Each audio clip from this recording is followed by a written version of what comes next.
صل على سيدنا ومولانا محمد وعلى بسم اللہ الرحمن الرحیم۔ السلام علیکم ناظرین و سامعین کرام۔ پروگرام یاد الہی دیکھنے کے لیے، یاد الہی کے سابقہ تمام پروگرامز دیکھنے کے لیے، بالخصوص وظائف دیکھنے، سننے، جاننے اور پڑھنے کے لیے آپ ہمارے فیس بک پیج اور یوٹیوب چینل یاد الہی یعنی YAAD_EILAHI فیس بک پیج یاد الہی اور یوٹیوب چینل یاد الہی کو سبسکرائب بھی کیجئے، لائک بھی کیجئے، کمنٹس بھی کیجئے، تاکہ یاد الہی کے مختلف پروگرامز اور وظائف سے آپ مکمل رہنمائی حاصل کر سکیں۔ جی ناظرین و سامعین، پروگرام یاد الہی میں روزانہ عظیم ہستیوں کے تذکارے پاک کیے جاتے ہیں، اور اس کے ساتھ ساتھ کچھ ایسے موضوعات پر گفتگو ہوتی ہے جن سے آپ کو رہنمائی حاصل ہوتی ہے۔ آج حضرت پیر سید مہر علی شاہ رحمۃ اللہ تعالی علیہ آپ کے تذکارے خیر ہوں گے۔ اس سے پہلے کتاب و شفا سے آج کا وظیفہ، اور وہ وظیفہ عملی وظیفہ ہے، یعنی طبی نسخہ ہے، بدہضمی سے بچنے کا نبوی نسخہ۔ سونف 50 گرام۔ بدہضمی ہوتی ہے، کھانا ہضم نہیں ہوتا، کھانے کے بعد بے چینی ہوتی ہے،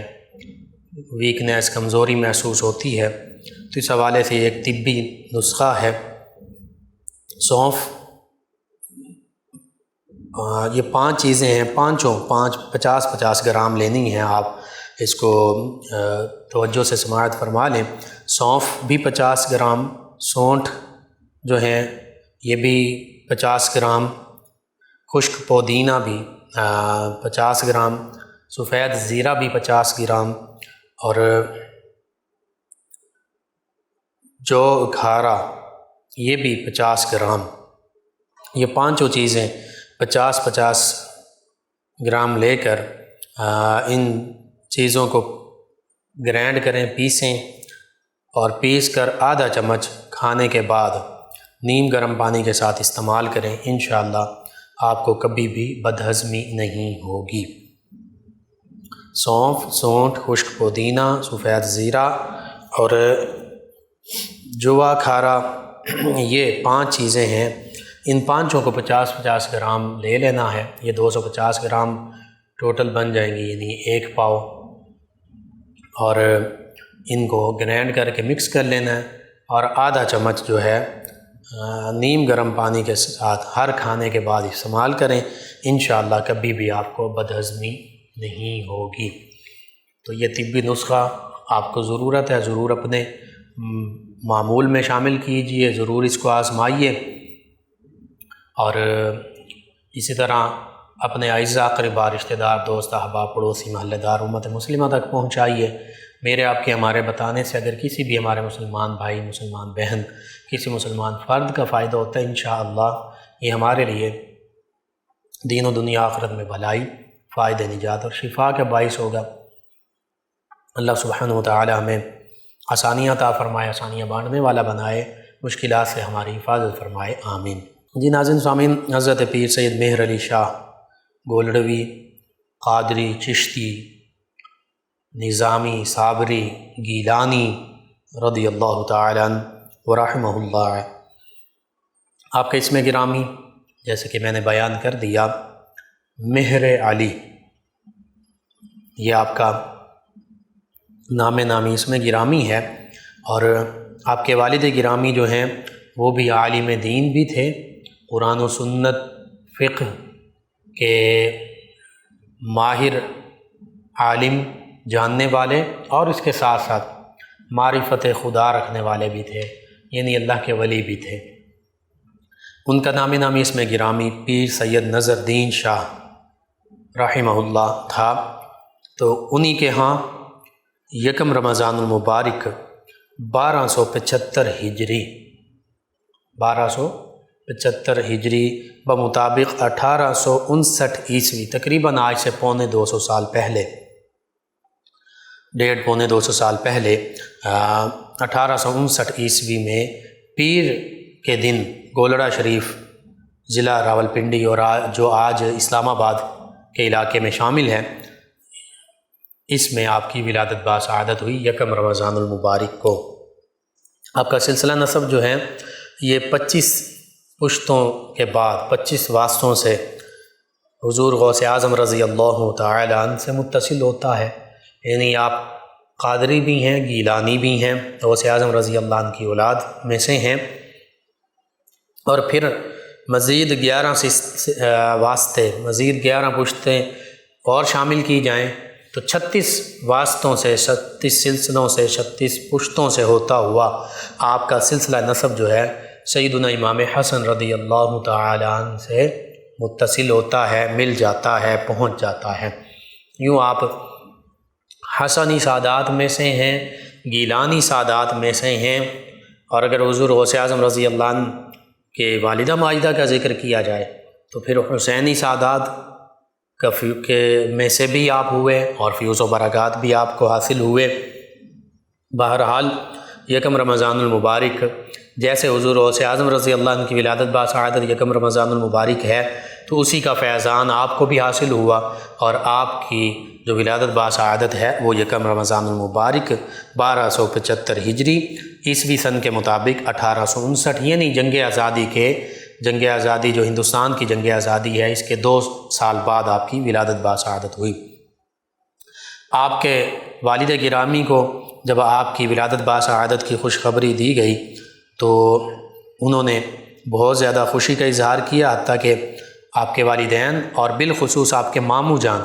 جو آپ کے پیر و مرشد بھی تھے سلسلہ قادریہ میں، پیر سید فضل الدین شاہ رحمہ اللہ، اور بعض نے یہ لکھا کہ آپ کے والد کے یہ ماموں تھے۔ بہرحال آپ کے والد گرامی کے ماموں جان حضرت پیر سید فضل الدین شاہ رحمہ اللہ یہ پہلے سے اس بات کو جانتے تھے، انہوں نے اس گھرانے کو بتایا ہوا تھا کہ آپ کے گھر میں ایک نورانی روشن چراغ جو ہے وہ ظاہر ہونے والا، یعنی اللہ کا ایک عظیم مقرب بندہ پیدا ہونے والا ہے۔ اسی طرح آپ کی ولادت باسعادت سے پہلے ایک عمر رسیدہ مجذوب بزرگ جو ہے وہ بھی خانقاہ گولڑا شریف میں آ کر مقیم ہو گئے، اور انہوں نے بھی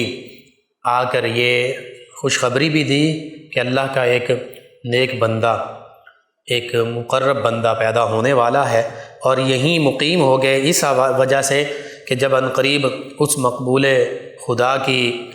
ولادت باسعادت ہوگی تو میں بھی اس کی زیارت کر لوں گا۔ اور جب حضرت پیر سید مہر علی شاہ علیہ رحمہ آپ کی ولادت باسعادت ہوئی تو وہ مجذوب جو ہے وہ اس گھرانے کے دروازے پر آ گیا، اور اس نے یہی آ کر عرض کیا کہ میں اس ہستی کی زیارت کرنا چاہتا ہوں۔ تو آپ کی ولادت باسعادت کے بعد آپ کو کاشانہ اقدس سے باہر جب لایا گیا تو اس مجذوب نے آپ کے ہاتھ پاؤں چومے اور پھر وہاں سے رخصت ہو گیا، جو بالخصوص آپ کی ولادت باسعادت کا انتظار کر رہا تھا، آپ کی زیارت کرنا چاہتا تھا۔ بہرحال یہ تو آپ کے ولادت باسعادت کا معاملہ کہ اس سے پہلے ہی آپ کے حوالے سے بشارات اور خوشخبریاں مل چکی تھیں۔ پھر آپ کی عمر جب تقریباً 4 برس کے قریب ہوئی تو جیسا کہ ایک نظام مروج تھا پہلے سے ہی کہ مسلمانوں کے بچے بالخصوص جو علمی دینی گھرانوں کے بچے ہوا کرتے تھے، مذہبی روحانی گھرانوں کے، تو وہ دیر سے دیر 4 سال کی عمر میں ہی، حالانکہ اس سے پہلے وہ اپنے والدین کو نماز پڑھتے ہوئے دیکھتے، تلاوت کرتے ہوئے دیکھتے، درود پاک پڑھتے ہوئے دیکھتے، اللہ اللہ کرتے ہوئے دیکھتے، تو ان کی زبانوں پر اللہ اللہ اللہ کا ذکر جاری ہوتا تھا، جیسے حضرت شاہ رکن عالم علیہ رحمہ کے حوالے سے بھی ملتا ہے کہ آپ ابھی بالکل کم سن تھے تو حضرت خواجہ بہاؤالدین زکریا ملتانی علیہ رحمہ نے فرما دیا، آپ کے جو دادا جان تھے، کہ اس گھر میں اللہ اللہ کی صدا کے سوا کوئی آواز بلند نہ ہو، کسی قسم کی کوئی دنیاوی گفتگو زیادہ نہ ہو، کوئی دیگر معاملات نہ ہو۔ تو اسی وجہ سے حضرت شاہ رکن عالم ملتانی علیہ رحمہ بچپن سے ہی جیسے ہی بولنا شروع کیا تو سب سے پہلے لفظ اللہ بولنا، یعنی اللہ تعالیٰ کے اسم ذات، اسم جلالت، یہ بولنا شروع کیا، اللہ اللہ بولنا شروع کیا۔ تو یوں ہی اس گھرانے میں بھی یہی معاملہ تھا کہ آپ نے بچپن سے ہی اللہ کا ذکر شروع کر دیا، اور پھر قرآن مجید فرقان حمید پڑھنے کے لیے، ناظرہ پڑھنے کے لیے خانقاہ کے ہی درس میں آپ داخل ہو گئے، وہاں پر قرآن مجید فرقان حمید ناظرہ بھی پڑھا، اور اردو اور فارسی جو زبان ہے ابتدائی طور پر یہ بھی آپ نے سیکھی۔ پھر آپ چونکہ اس قدر چھوٹے تھے کہ خود آتے جاتے نہیں تھے، خود آ جا نہیں سکتے، تو خادم آپ کو مدرسے میں لے کر بھی جاتا، اٹھا کر لے جاتا، اٹھا کر واپس لے آتا۔ اسی طرح جب امتحان کا دن آیا تو مدرسے کے تمام طلباء کو راولپنڈی لے جایا گیا، تو اس وقت آپ کو بھی خادم نے اپنے کندھوں پر اٹھایا ہوا تھا، اور امتحان لینے والے نے سب سے پہلے آپ سے ہی سوال کیا تو آپ نے فوراً اس کا صحیح جواب دیا۔ تو یہ دیکھ کر ممتحن جو ہے امتحان لینے والا وہ حیران رہ گیا، اور یہ کہہ کر ساری جماعت کو، آپ کے تمام ہم جماعت ساتھیوں کو پاس کر دیا کہ جب اس قدر کم سن بچہ، چھوٹی عمر والا بچہ صحیح جواب دے رہا ہے تو پھر اس کا مطلب یہ ہے کہ استاد کی تعلیم اچھی ہے اور تمام طلباء جو ہیں یہ لائق ہیں۔ تو یعنی آپ کی وجہ سے کم سن ہونے کے باوجود آپ نے اپنی عمر سے بڑھ کر علوم جو ہیں وہ حاصل کرنا شروع کر دیے، اور آپ کا حافظہ اتنا زیادہ قوی تھا کہ آپ ناظرہ قرآن پاک پڑھنے کے دوران جب روزانہ کا سبق آپ سناتے تھے تو وہ بغیر کسی کے کہے خود بخود زبانی بھی یاد کر لیا کرتے تھے، اور پھر بغیر دیکھے ہی سنا دیا کرتے تھے۔ یعنی جب آپ نے ناظرہ قرآن مجید فرقان حمید مکمل کیا تو اس وقت آپ کو قرآن مجید فرقان حمید مکمل طور پر حفظ بھی ہو چکا تھا۔ یہ اللہ تعالیٰ کی طرف سے خاص فضل و کرم آپ پر، آپ کی کرامت، اللہ تعالیٰ کی قدرت کاملہ۔ اور یہ ایک معاملہ نہیں، اعلیٰ حضرت امام احمد رضا خان قادری علیہ رحمہ، انہیں لوگ حافظ کہتے تھے، بظاہر وہ حافظ نہیں تھے، تو آپ نے فرمایا کہ لوگوں کی بات غلط نہ ہو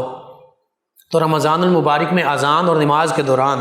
جتنا وقفہ ہوتا تھا 15-20 منٹ یا آدھے گھنٹے کا، اس میں ایک مرتبہ وہ سوا سپارہ جو تراویح میں پڑھنا ہوتا ہے وہ پڑھتے دیکھ کر، اور پھر اسی کو تراویح میں سنا دیتے۔ یوں آپ کے حوالے سے یہ ملتا ہے کہ آپ کے حفظ کی پورا وقت اگر کاؤنٹ کیا جائے تو وہ زیادہ سے زیادہ 15 گھنٹے بنتا ہے، جس میں اعلیٰ حضرت امام احمد رضا خان قادری علیہ رحمہ نے حفظ کر لیا۔ تو یہاں پر بھی ہمیں یہی معاملہ نظر آتا ہے کہ پیر سید مہر علی شاہ رحمہ اللہ، آپ ناظرہ قرآن مجید فرقان حمید بظاہر پڑھ رہے ہیں، لیکن جب آپ ناظرہ پڑھتے ہیں تو فوراً وہ زبانی یاد بھی ہو جاتا ہے۔ یہ اللہ تعالیٰ کا خاص فضل و کرم کہ جب آپ کا ناظرہ قرآن مجید فرقان حمید مکمل ہوا تو آپ حافظ بھی بن چکے تھے۔ اسی طرح پھر اپنے والد گرامی سے آپ نے عربی، فارسی، صرف، نحو، یہ تمام علوم جو ہیں حاصل کیے، یہ زبانیں بھی سیکھیں، گرامر بھی سیکھی۔ پھر حضرت مولانا غلام محی الدین ہزاروی یہ آپ کے استاد مقرر ہوئے، ان سے آپ نے اخذ کیا، حتیٰ کہ جو سبق اگلے دن پڑھنا ہوتا تھا یہ پہلے سے ہی پیر مہر علی شاہ صاحب علیہ رحمہ جو ہیں ان کو زبانی یاد ہوتا تھا۔ بہرحال آپ کے حوالے سے یہ بھی ملتا ہے کہ آپ مادر زاد ولی تھے، آپ کے استاد گرامی جو ہیں اور دیگر لوگ جو ہیں وہ بھی اس بات کی شہادت دیتے تھے۔ آپ کی کرامات بچپن میں ہی ظاہر ہونا شروع ہو گئی تھیں۔ تو قرآن مجید فرقان حمید، احادیث مبارکہ، فقہ اور دیگر تمام علوم جو ہیں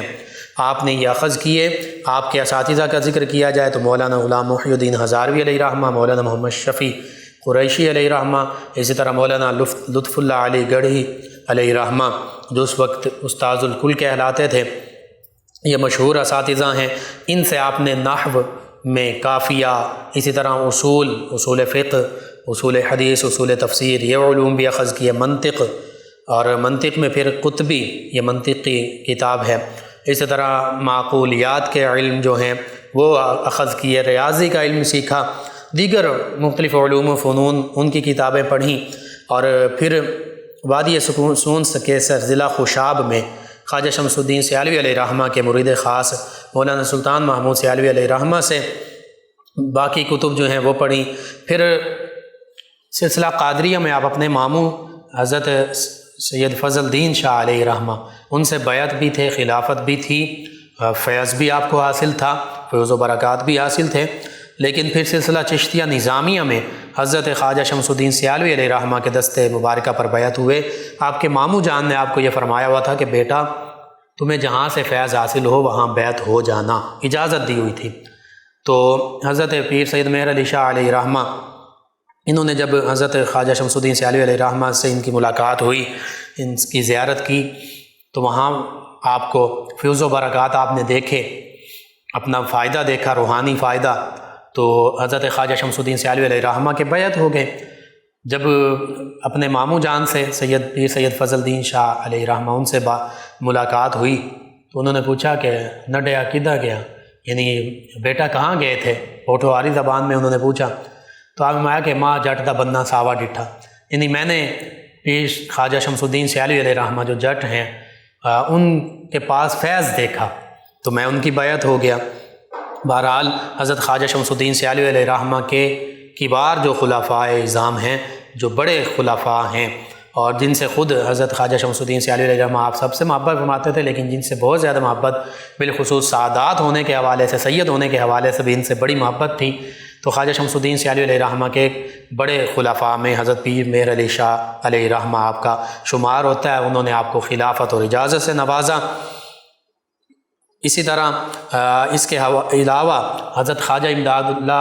حضرت امداد اللہ مہاجر مکی علیہ رحمہ جو چشتی صابری سلسلے کے بزرگ ہیں، ان کے حوالے سے بھی ملتا ہے کہ جب حضرت پیر مہر علی شاہ علیہ رحمہ حج کے لیے مکۃ المکرمہ حاضر ہوئے تو وہاں پر حضرت حاجی امداد اللہ مہاجر مکی علیہ رحمہ ان سے ملاقات ہوئی، تو انہوں نے بالخصوص آپ کو سلسلہ چشتیہ صابریہ میں بیعت بھی کیا اور ان کو خلافت سے بھی وہیں پر اسی موقع پر نوازا۔ یوں سلسلہ چشتیہ صابریہ کے بھی آپ شیخ تھے حضرت پیر سید مہر علی شاہ علیہ رحمہ، سلسلہ چشتیہ نظامیہ کے بھی آپ شیخ تھے، اور سلسلہ قادریہ رزاقیہ کے بھی آپ شیخ تھے۔ کم از کم ان 3 سلاسل میں سبھی علماء نے لکھا کہ آپ کی بیعت بھی تھی اور آپ کو خلافت اور اجازت بھی حاصل تھی۔ بہرحال بچپن سے ہی مادرزاد ولی تو تھے ہی، مختلف کرامات کا ظہور ہوتا تھا، اور بچپن سے ہی آپ الگ تھلگ رہتے، خاموش رہتے زیادہ وقت۔ اسی طرح عام طور پر آپ کو جو گھر سے روپیہ پیسہ خرچ کے لیے ملتا، ماہانہ خرچ، آپ اپنے اوپر استعمال نہ فرماتے بلکہ اسے غریب طلباء میں تقسیم فرما دیتے، اور خود عموماً روزہ رکھتے یا فاقہ اختیار کرتے، اور پھر بعض کا ایسا بھی ہوتا کہ شدید بھوک کے عالم میں طلباء کا بچا ہوا کھانا خود تناول فرما لیتے۔ یہ آپ کا اظہار تھا، یہ جود و سخا تھا، یہ آپ کی سخاوت تھی، یہ آپ کی دیگر اپنے ہم جماعت اور ہم درس جو طلباء تھے آپ کے ساتھی تھے ان کے ساتھ اظہار کا عالم تھا۔ تو اس سے یہ پتہ چلتا ہے کہ آج بھی جو کشائش ہو جنہیں حاصل، یعنی جن کے پاس روپیہ پیسہ ہو، وہ کسی بھی اسکول میں پڑھ رہے ہوں، کالج میں، یونیورسٹی میں، اور کسی فیلڈ میں ہوں، اس بڑی عمر کے ہوں، چھوٹی عمر کے ہوں، مدارس میں پڑھ رہے ہوں، حتیٰ کہ چاہے وہ سادات کی اولاد میں سے ہوں، تو حضرت پیر مہر علی شاہ علیہ رحمہ کی سیرت کا، زندگی کا یہ پہلو بھی ہمیں مد نظر رکھنا چاہیے۔ یعنی آپ ان مشائخ میں سے تھے جو صرف نذرانہ لینے والوں میں سے نہیں تھے، بلکہ جو اللہ کے راستے میں خرچ کرنے والوں میں سے تھے، اور بچپن میں یہ معاملہ فرما رہے ہیں۔ پھر آپ کی باقی زندگی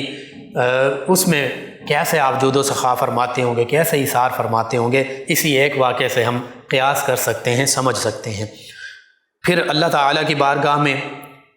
ہماتن مشغول عبادت رہا کرتے، پوری رات جو ہے اللہ کی عبادت میں محو رہتے۔ موسم سرما کی برفانی راتیں جو ہیں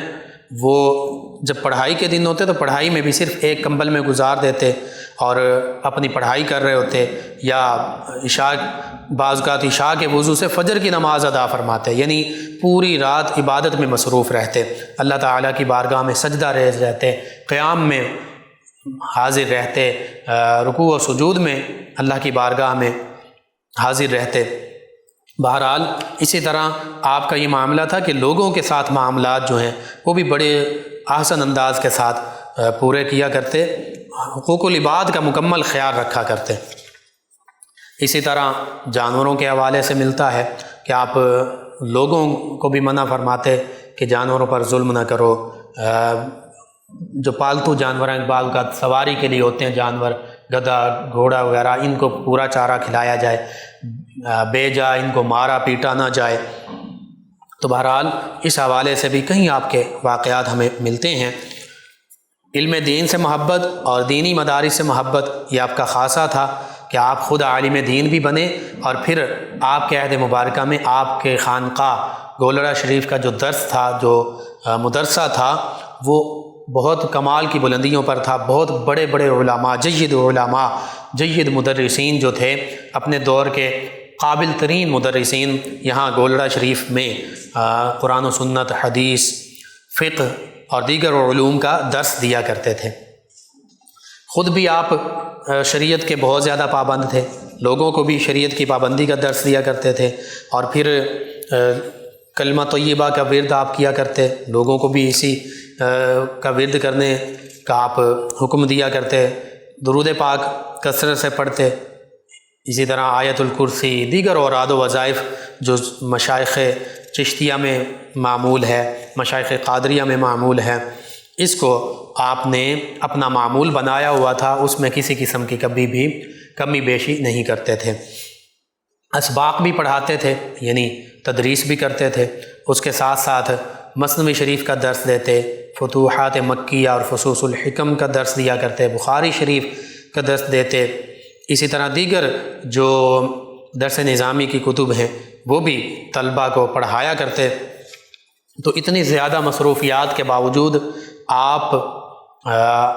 دعوت اور تبلیغ کی مصروفیات، مریدین آ رہے ہیں، خود مختلف علاقوں میں جا رہے ہیں، اس کے ساتھ ساتھ آپ نے علم دین جو ہے، قرآن و سنت کا پیغام جو ہے، یہ بھی مسند تدریس پر بیٹھ کر لوگوں تک پہنچایا۔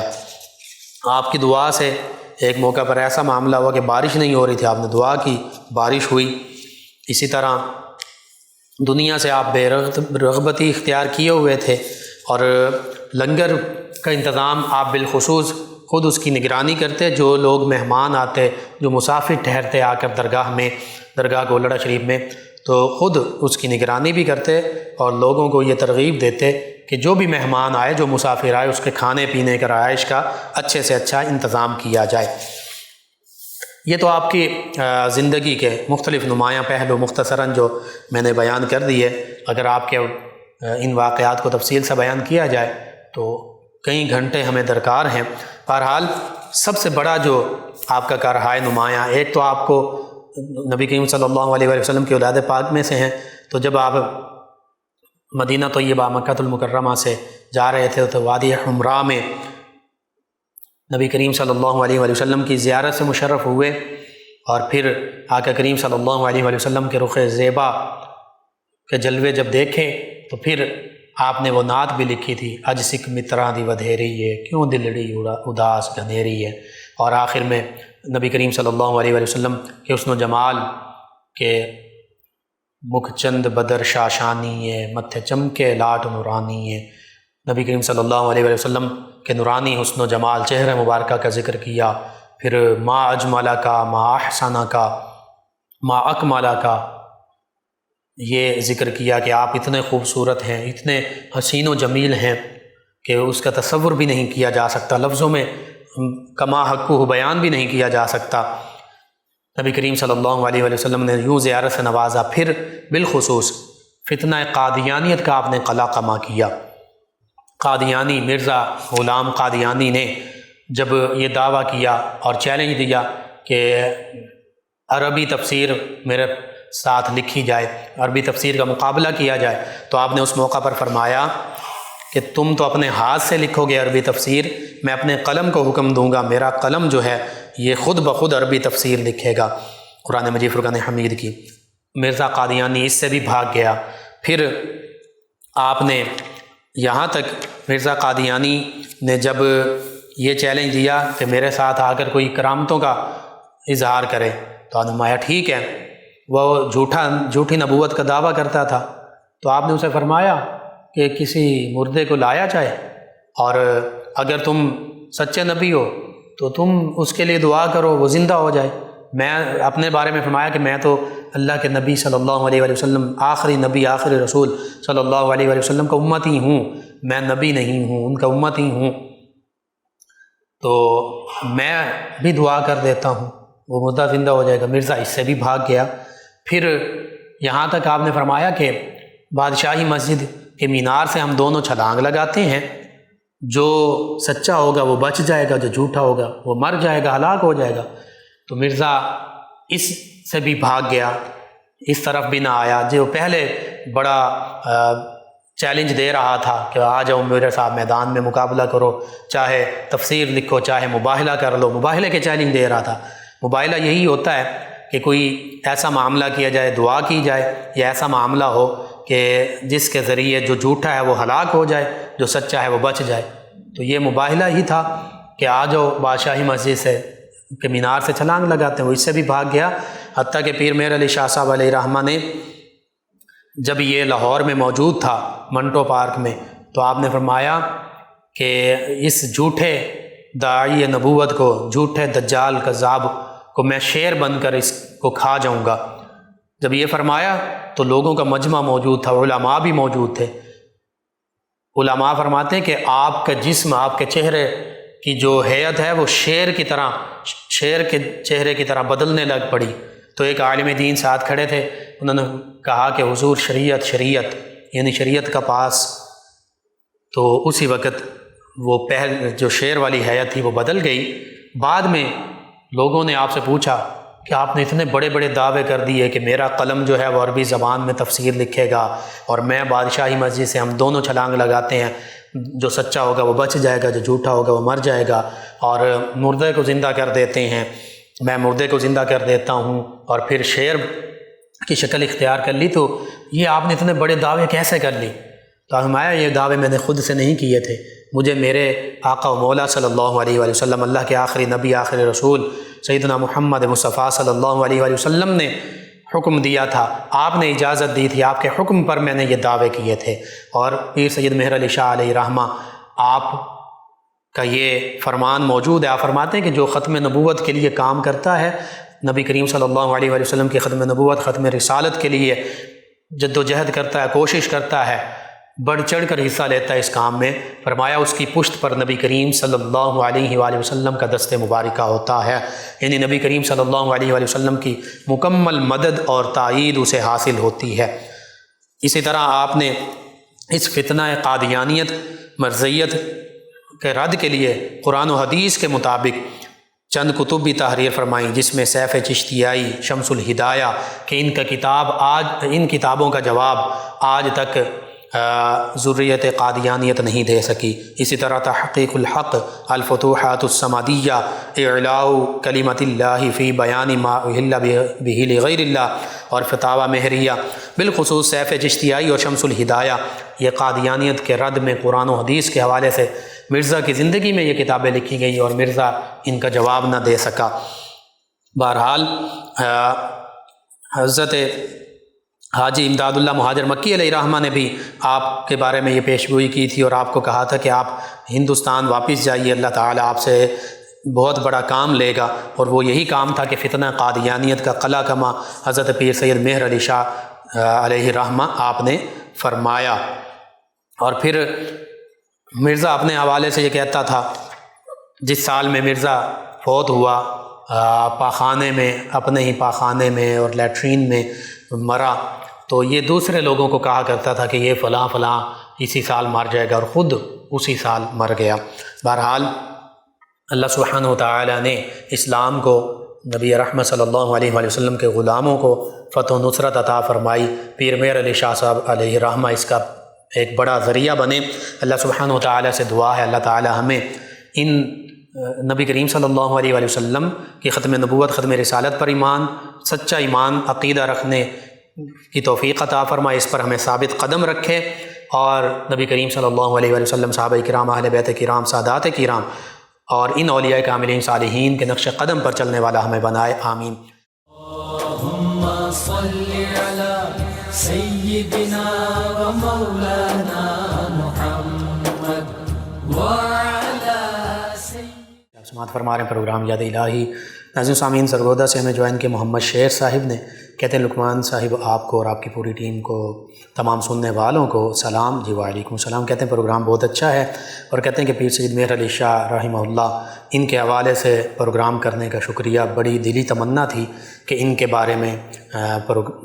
سنوں میں پروگرام، اور کہتے ہیں بہت شکریہ، بڑی دیر سے میں انتظار کر رہا تھا۔ چلیں جی، اللہ تعالیٰ آپ کو بھی جزائے خیر عطا فرمائے۔ عمران صاحب ہیں مامو گنجن سے، کہتے ہیں کہ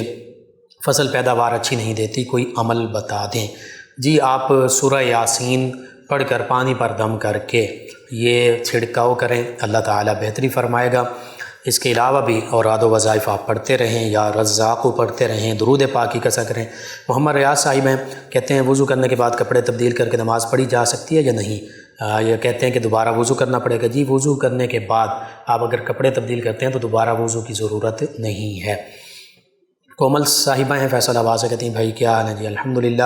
کہتی ہیں ماشاء اللہ بہت اچھا پروگرام ہوتا ہے آپ کا، اور سب سننے والوں کو کہیں کہ میرے لیے دعا کر دیں۔ جی، اللہ تعالیٰ آپ کو، تمام امت مسلمہ کو، مجھے، ہمیں دین و دنیا آخرت کی تمام بھلائیاں عطا فرمائے، بہتریاں عطا فرمائے، آمین۔ بلال صاحب میں کہتے ہیں السلام علیکم بھائی جان، کیسے ہیں آپ؟ جی وعلیکم السلام، الحمدللہ۔ کہتے ہیں مجھے بہت برے خواب آتے ہیں، کوئی دعا بتا دیں۔ جی، ایک تو کھانا سونے سے 3 گھنٹے کم از کم پہلے کھا کے سوئیں۔ دوسرا، آپ سونے سے پہلے سورہ فاتحہ، آیت الکرسی اور چاروں قل اول آخر تعداد میں درود پاک پڑھ کر 3 مرتبہ یہ سبھی پڑھ کر اپنے پر دم کر کے سوئیں۔ اور اگر برا خواب آئے، ڈراؤنا خواب آئے تو بائیں جانب تھوک دیں اور اعوذ باللہ من الشیطان الرجیم یہ پڑھ لیں، یا اعوذ باللہ من شرہا یہ پڑھ لیں۔ ایک اور لسنر ہیں مسز آصف صاحبہ ہیں، انہوں نے اپنے بیٹے کے حوالے سے کہا کہ 9 سال عمر ہے اور وہ بیڈ ویٹنگ کا مسئلہ ہے، اسے بستر میں پیشاب کر دیتا ہے۔ اس حوالے سے اس حوالے سے ایک تو یہ ہے کہ تل اور گڑ وغیرہ اسے کھلایا جائے مکس کر کے میڈیسن کے طور پر، یہ طبی نسخہ ہے۔ اور دوسرا یہ ہے کہ اس کے جب سویا ہوا ہو یا شہید ہو 21 مرتبہ اس کے ماتھے کو پکڑ کر اس پر دم کریں، آسمان کی جانب سر کر کے۔ دوسرا، آپ نے ایک اور اپنی بیٹی کا کہا کہ انگوٹھا چوستی ہیں، یہ بعض اوقات بچپن سے ہی عادت بن جاتی ہے، بعض اوقات کیلشیم کی کمی کی وجہ سے ہوتا ہے، بعض اوقات کچھ بچوں کو جھڑکا جائے یا کچھ اس طرح کہا جائے تو اس وجہ سے ہو جاتا ہے، تو زبردستی اب نہیں روکنا چاہیے۔ اس میں یہ کہ ان کا علاج جو ہے کیلشیم وغیرہ کی جو فوڈ سپلیمنٹ ہیں اس کے ذریعے سے کیا جائے۔ عثمان ظفر صاحب ہیں، کہتے ہیں انکل جی صدا سلامت رہیں۔ جی شکریہ آپ کا۔ ایک اور لسنر ہیں حسنین علی صاحب، کہتے ہیں کہ 5 سال کا بیٹا ہے اور سبق یاد کرتا ہے لیکن یاد نہیں ہوتا، بھول جاتا ہے۔ جی، ایک تو بادام جو ہیں یہ کھلائے جائیں، 7 بادام رات کو پانی میں یا دودھ میں بھگو کر رکھے جائیں، صبح وہ کھا لیے جائیں، اور دودھ ہے تو وہ پی لیا جائے۔ دوسرا یہ کہ بیٹے سے کہیں کہ یا قویو ہر نماز کے بعد 11 مرتبہ پڑھیں، یا پھر آپ پڑھ دیں، اور ربی زدنی علما اسے کہیں دعا کے طور پر کثرت سے پڑھیں۔ ایک اور لسنر ہیں، انہوں نے اپنے خواب کا ذکر کیا ہے، اور اس حوالے سے میں یہ کہوں گا کہ آپ صدقہ خیرات دیں اور اللہ کو یاد کریں، انشاءاللہ اللہ تعالیٰ بہتری فرمائے گا، کوئی پریشانی کی ضرورت نہیں ہے۔ بعض اوقات خواب کی تعبیر الٹ بھی ہوتی ہے، تو انشاءاللہ اللہ تعالیٰ بہتری فرمائے گا۔ رانی صاحبہ فیصلہ آباد کہتی ہیں کہ وضو کرتے ہوئے بسم اللہ پڑھنی چاہیے۔ جی بالکل، بسم اللہ الرحمن الرحیم پڑھ لیں وضو سے پہلے۔ اور دانتوں کے درد کے حوالے سے وظیفہ پوچھا گیا، یا سلام و کثرت سے پڑھیں، کم از کم 41 مرتبہ پڑھ کر پانی پر دم کر کے، پانی لیکن وہ نیم گرم پانی ہو وہ پی لیں۔ اللہ تعالیٰ شفا عطا فرمانے والا ہے۔ آپ تمام ویور کا شکریہ، آپ ہمیں جوائن کرتے ہیں، اپنے فیڈ بیک سے آگاہ کرتے ہیں۔ ناظرین و سامعین، پروگرام یاد الہی کا وقت ختم ہو جاتا ہے، انشاءاللہ کل صبح دوبارہ آپ سے ملاقات ہوگی۔ پروگرام یاد الہی میں اپنے میزبان محمد لقمان رضا اور ہماری ٹیم کو اجازت دیجیے۔ اللہ نگہبان۔ اللہم صلی علی سیدنا و مولانا محمد